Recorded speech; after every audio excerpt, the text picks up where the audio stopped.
Hi, I'm James Laughlin, a former 7-time world champion pipe band drummer. I want to share with you a little bit of a lesson inside my pipe band drumming inner circle. So every week I have a live practical lesson delivered either by myself or one of my amazing lineup of tutors. So you're going to see a little snippet from that today. And hey, if you would like to get your hands on a free drumming course, a full video course called Drumming Transformation Week, just click in the link below. And hey, don't forget to hit that subscribe button. I put out so many video tutorials on pipe band drumming, so I hope you enjoy it. But great to see you all. So as I say, two things. You're going to understand spacing and placing, and two, the most important ingredient. There's two ingredients you're going to understand, the most important ingredients. So I'm just going to make sure you guys can hear me. I'll spotlight it in a second, but cool, I got a thumbs up, that's great. I'll spotlight the video. There we go, awesome. And then we'll come back for questions and that as always too. I'm just going to adjust this a wee bit. There we go. Rightio. So spacing is the first thing. Okay, it really pains me to see people not do this right, and it's not because of judgment. It's because I feel sorry for them because they're spending so much time doing it wrong. What's the point in doing it wrong? Just a quick little fix. One little thing can change it all. So the thing I want you to think about before we look at the drag is the flam, right? Play a flam for me.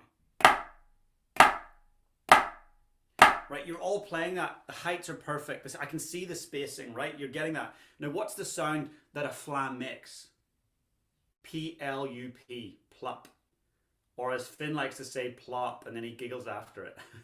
So plup, right? So when we say plup, P-L-U-P, you can hear the spacing, plup. Now listen to this. That's what we call dup, D-U-P, right? It's a dead flam, right? Plup and dup. Now, we all get that. That's 100% easy, but what many of us struggle with is to take the same concept and apply it to the drag. Why? Because there's a different ingredient in the drag that makes it more challenging. So when we're playing the drag, we've got to make sure that we do this well. Thrup, right? So to me, that's an important part of the vernacular as a drummer. Dup is not what we want with the flam. We want what? Plup. With your drag, we want thrup. So really important that you're familiar with just that simple vernacular. Thrup. T-H-R-U-P, right? So what you'll hear a great drag player play is that you'll hear the dead stroke and the tap. You won't hear this. And if you look at my stick height placement, it's pretty obvious I'm not going to play it well, isn't it? If you look at that placement there, they're both the same height. It's going to be pretty mediocre. But if I do that right away, way better. Now, let's talk about some general rules as well with drags. Generally with a drag, it's a soft rudiment. On the dynamic range, it's down on the lower end of the range. It's a softer rudiment. It gives you the contrast. The flam is often accented. When we're playing pataflaflas, then they're a bit softer. But the drag generally is a very soft rudiment. There are exceptions to that, but they're rare. You might find a certain pipe band drummer might have a very strong drag style and want to kind of throw it in. That's not common. Most drags are played soft with control. So I want you to think about this. Is it going to be like this, a drag? Definitely not, right? So for the most part, our drag is going to be down small. Now I want you to play that. And I want you to play a super soft drag, and I want you to listen to thrup. Can you hear thrup? And it shouldn't be thrup, it should be thrup. The p at the end you should hear, which is your tap. Tap, thrup, thrup. So you've got your thra, which is your dead stroke, and your p, which is the end of your tap. Thrup, thrup. So important that we get clear on that. If we get that right, try two on the right, two on the left.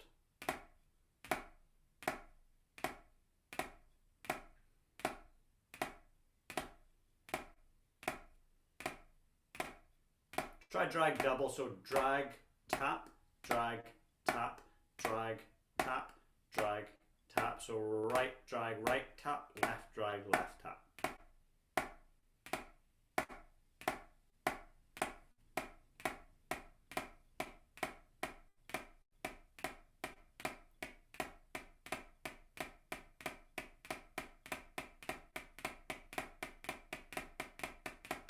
We should still be hearing the thrup at this stage.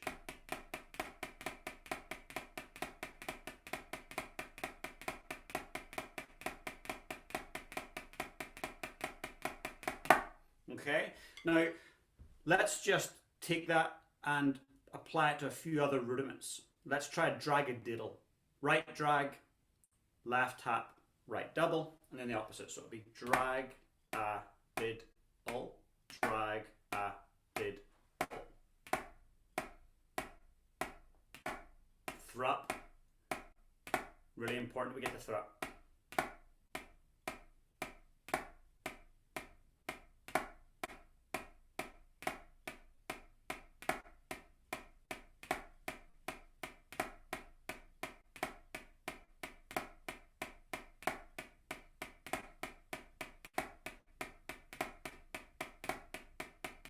Nice and soft on your drag.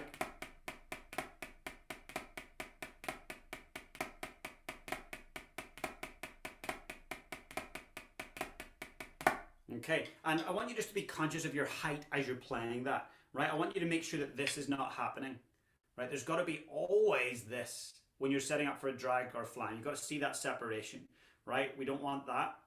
We always want the separation. Super, super important. Let's try a reverse paradiddle, or some will call it a windmill. So it'll be drag, right, left, right, and in the other hand, drag, left, right, left, drag, right, left, right, drag, left, right, left.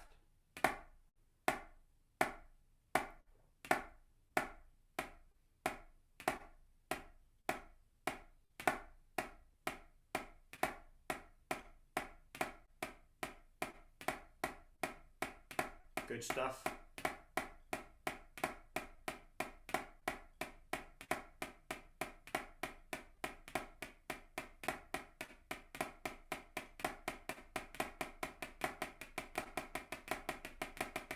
Let me demonstrate what it'll sound like if we don't do the thrup right.